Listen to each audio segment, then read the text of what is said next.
Baik, terima kasih pemirsa, kembali di Damai Indonesiaku. Pemirsa, di antara akibat dan dampak ketika kita menyelewengkan amanah yang diberikan dari Allah kepada kita, hilangnya kepercayaan orang atau hilangnya kepercayaan masyarakat kepada kita.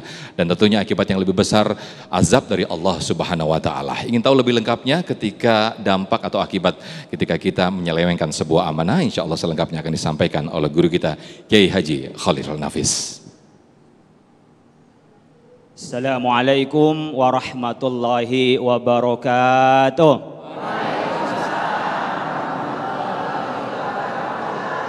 Alhamdulillah, alhamdulillahilladzi tafarrada fi azaliyatihi bidawami baqaih wa tawahhada bi sadamatiyatihi lillahi ta'ala wa nawwara li awliyaihi bi ma'rifatihi ta'ala. Allahumma al-hadi ila babihi wa da'i ila siratihil mustaqim. Wassalatu wassalamu ala rasulillah wa ala alihi wa ashabihi wa mawala. La haula wa la quwata illa billah. Subhanaka la ilma lana illa ma'allamtana innaka antal alimul hakim. Bapak Ibu sekalian, jamaah Masjid Nur Setiasi di Bekasi. Ibu Bapak, kalau amanah lawannya apa? Khianah. Kalau amanah itu berarti al-wafa. Hifdhuhu wal qiyamu bihi. Memelihara dan melaksanakan itu namanya amanah. Kalau lawannya amanah adalah khianat. Orang yang tak bisa memelihara dan tak dapat melaksanakan dengan sebaik-baiknya, itu adalah orang yang khianat. Baru saja presiden dilantik, mudah-mudahan amanah. Baru saja para menteri dilantik, mudah-mudahan amanah. Kemudian baru saja ditetapkan ya gubernur Jakarta baru ditetapkan, gubernur Jawa Barat ditetapkan, Jawa Tengah ditetapkan, Jawa Timur, terus seluruh Indonesia sudah ditetapkan. Mudah-mudahan mereka menjadi pemimpin yang amanah. Bapak Ibu sekalian, baru-baru ini kita mendengar kayaknya kurang amanah rasanya. Masa korupsi 300 triliun cuma 6 tahunan. Nanti yang nyurinya ayam gak usah dihukum.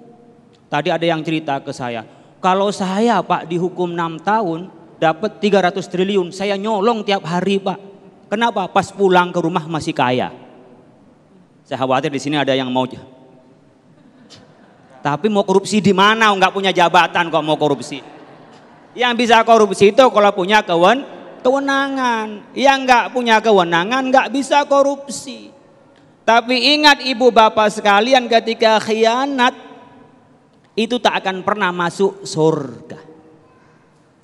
Ini kata Rasulullah SAW, "Ma min abdin yastar'ihillahu ra'iyatan yamutu wa huwa yamutu yauma yamutu wa huwa ghashun li ra'iyatihi illa haramallahu alaihil jannah."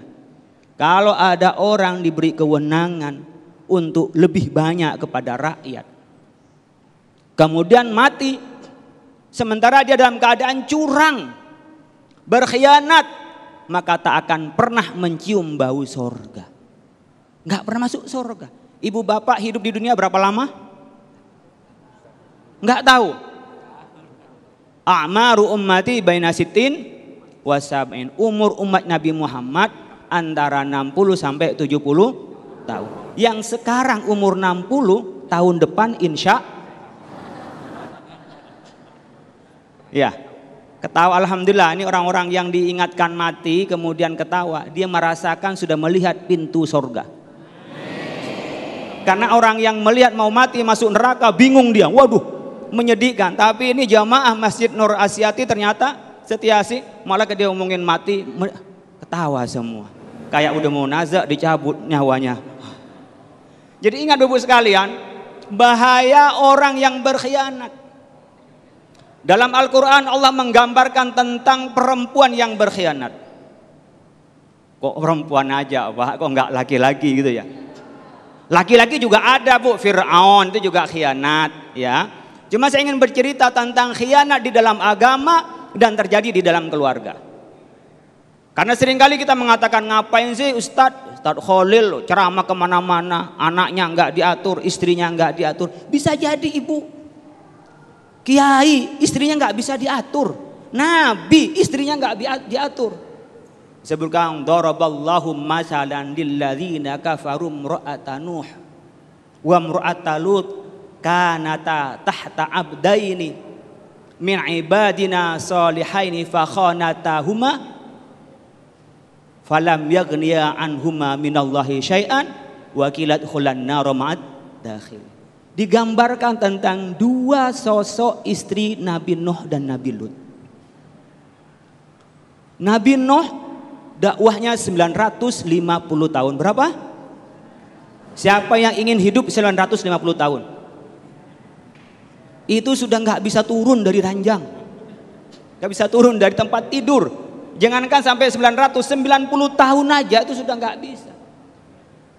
Dakwahnya Nabi Nuh itu sekian lama, itu bukan hanya orang yang tidak menerima, bukan banyak orang, tetapi fakhanatahuma. Dia dikhianati oleh istrinya, namanya Waliyah. Kalau istrinya Nabi Lut namanya Walihah. Mirip-mirip. Kalau Nabi Nuh itu surat Tahrim nomor 10 ini, Nabi Nuh dijelaskan tentang apa? Nabi Nuh itu oleh istrinya dibilangin gila. Disiarin kemana-mana bahwa suaminya ini gila. Masa bikin perahu di padang pasir? Padahal itu diperintah oleh Allah Subhanahu wa ta'ala. Sedangkan Nabi Lut istrinya Walihah apa? Orang sudah ngompet-ngompet datangnya malaikat biar karena kaum Sodom saat itu yang LGBT, laki-laki ganteng beristri LGBT itu yang suka sejenis dan kepada selain jenis. Nah, fakhanatahuma, ia berkhianat. Malah dia tidak ingkar, bahkan Kan'an dari 4 anaknya Nabi Nuh itu diajak oleh ibunya Waliyah ini untuk tidak beriman kepada Nabi Nuh. Akhirnya apa? Tersapu oleh banjir. Dia berkhianat. Apa yang terjadi? Ketika khianat Bapak Ibu sekalian, istri pun falam yaghniya anhuma, tidak bisa diselamatkan. Jangan karena nanti anaknya kiai, anaknya ustadz, nggak ada urusan. Anak istrinya Nabi pun kalau tidak beriman tidak bisa diselamatkan oleh suaminya. Anaknya pun kan tak bisa diselamatkan oleh suaminya. Harus dari imannya sendiri, harus dari amalnya sendiri. Jadi jangan mengandalkan keturunan, jangan mengandalkan dari teman, tapi kalau dirinya tidak beriman kepada Allah Subhanahu wa ta'ala. Ini namanya khiyanah fid din. Khianat di bidang agama. Diperintahkan oleh Allah Nabi Nuh sebagai rasul pertama, istrinya tidak iman. Maka jangan ngomongin ustadz ceramah kemana-mana istrinya nggak benar. Tidak semuanya dari pendakwah itu, bahkan rasul pun istrinya tidak beriman. Istrinya Nabi Nuh dan istrinya Nabi Lut. Tapi kita wajib menyampaikan, tapi tidak untuk membenarkan anaknya ustadz itu nakal. Kalau khianat Bapak Ibu sekalian, apa yang terjadi? Wakilat khulan nar ma'ad dakhilin. Masuk neraka kedua-duanya. Kata Al-Quran. Kenapa? Karena dia berkhianat kepada agama Allah, tidak beriman kepada Allah Subhanahu wa ta'ala. Jadi ibu bapak kehidupan ini adalah amanah. Ibu punya mata itu aman. Dipakai lihat apa? Berapa lebih banyak dalam sehari semalam antara melihat mushaf dengan melihat WhatsApp? Berapa lebih banyak mata dipakai ini, kaki ini berapa lebih banyak dipakai jalan untuk ibadah kepada Allah dan dipakai untuk mungkar kepada Allah? Coba tadi Ustaz Ahmad Khan mengatakan berapa lebih banyak waktu digunakan sia-sia, lehe-lehe dan dipakai untuk zikir kepada Allah. Di sini Bapak Ibu sekalian, kita diminta untuk bertanggung jawab, jangan sampai melakukan khianat. Yang pertama yang terjadi dari orang yang khianat adalah al-halak, pasti kehancuran. Ibu bapak hancur yang pertama terjadi pada pribadi masing-masing. Orang yang berkhianat selamanya tidak akan pernah tenang. Tashwihul fitrah an-naqiyah, akan mengusik terhadap fitrah yang suci. Selalu was-was. Orang-orang yang khianat itu coba, ibu bapak kalau datang sama orang soleh, nggak ada orang soleh itu tolah toleh. Tenang bawaannya, karena dari hati yang tenang. Tapi coba ada rampok dan ada copet. Ada nggak matanya copet dan rampok itu yang tenang? Ketakutan Bapak Ibu sekalian, nggak akan pernah tenang. Di masjid pun dia merasa hatinya pasti gelisah. Di tempat rekreasi pun gelisah. Yang pertama, dirinya tak akan pernah mengalami kebahagiaan karena bahagia itu hadir pada saat kita damai. Itu udah al-halak. Yang kedua Bapak Ibu sekalian, apa yang menjadikan kita ini tidak dapat barokah? Secara masyarakat pun tidak ada kepercayaan kepada kita. Ada musik qabil mujtama. Tidak ada masyarakat yang percaya.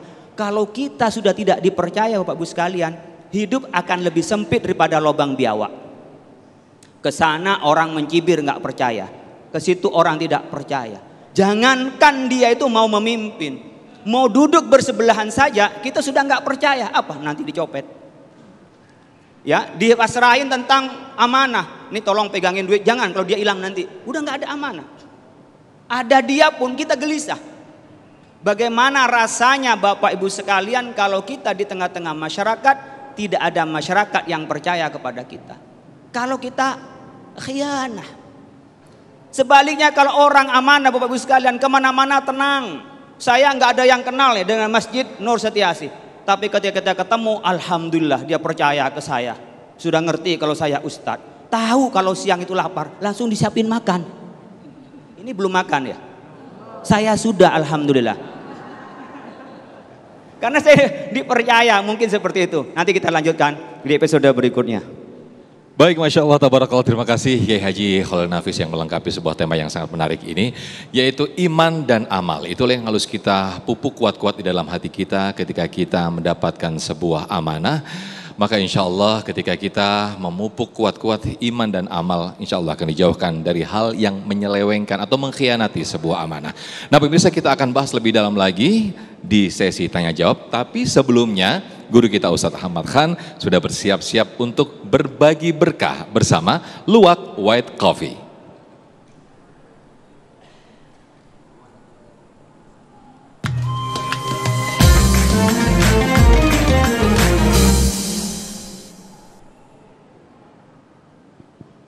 Assalamualaikum warahmatullahi wabarakatuh. Alhamdulillah jamaah, kali ini saya akan berbagi berkah bersama Luwak White Coffee. Buat jamaah sekalian yang beruntung di hari ini dan bisa menjawab pertanyaan yang saya sampaikan, insya Allah akan mendapatkan hadiah uang tunai 1 juta rupiah yang dipersembahkan oleh Luwak White Coffee. Tapi jangan lupa dipotong pajak ya. Pertanyaannya gampang kok jamaah sekalian. Nanti yang bisa jawab tunjuk tangannya, tapi jangan langsung dijawab. Nanti saya akan pilih untuk maju ke depan dan jawab di depan. Nih pertanyaannya. Tadi di segmen pertama disampaikan banyak sekali macam atau jenis daripada amanah Allah Subhanahu wa taala kepada manusia.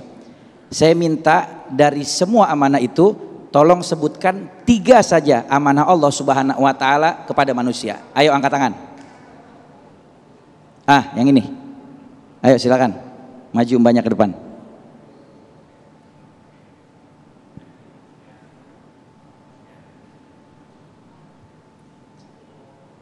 Bisa jawab nih ya? Bisa. Insya Allah. Namanya siapa Mbak? Namanya Salwa. Namanya Salwa. Iya. Saya ulangin lagi ya. Iya. Pertanyaannya, dari semua amanah Allah Subhanahu wa taala yang diamanahkan kepada manusia, coba tolong sebutkan 3 saja. Oke, 3 amanah yang pertama itu adalah ibadah wajib, keluarga, harta dan kekayaan, dan jabatan. Masya Allah, jawabannya benar, bahkan lebih dari 3 nih, dikasih 4 sampai 5 jawaban. Alhamdulillah, selamat buat Mbak Salwa, berhak mendapatkan hadiah uang tunai 1 juta rupiah, persembahan dari Luwak White Coffee, dan jangan lupa dipotong pajak. Ya, silakan. Selamat buat Mbak Salwa ya.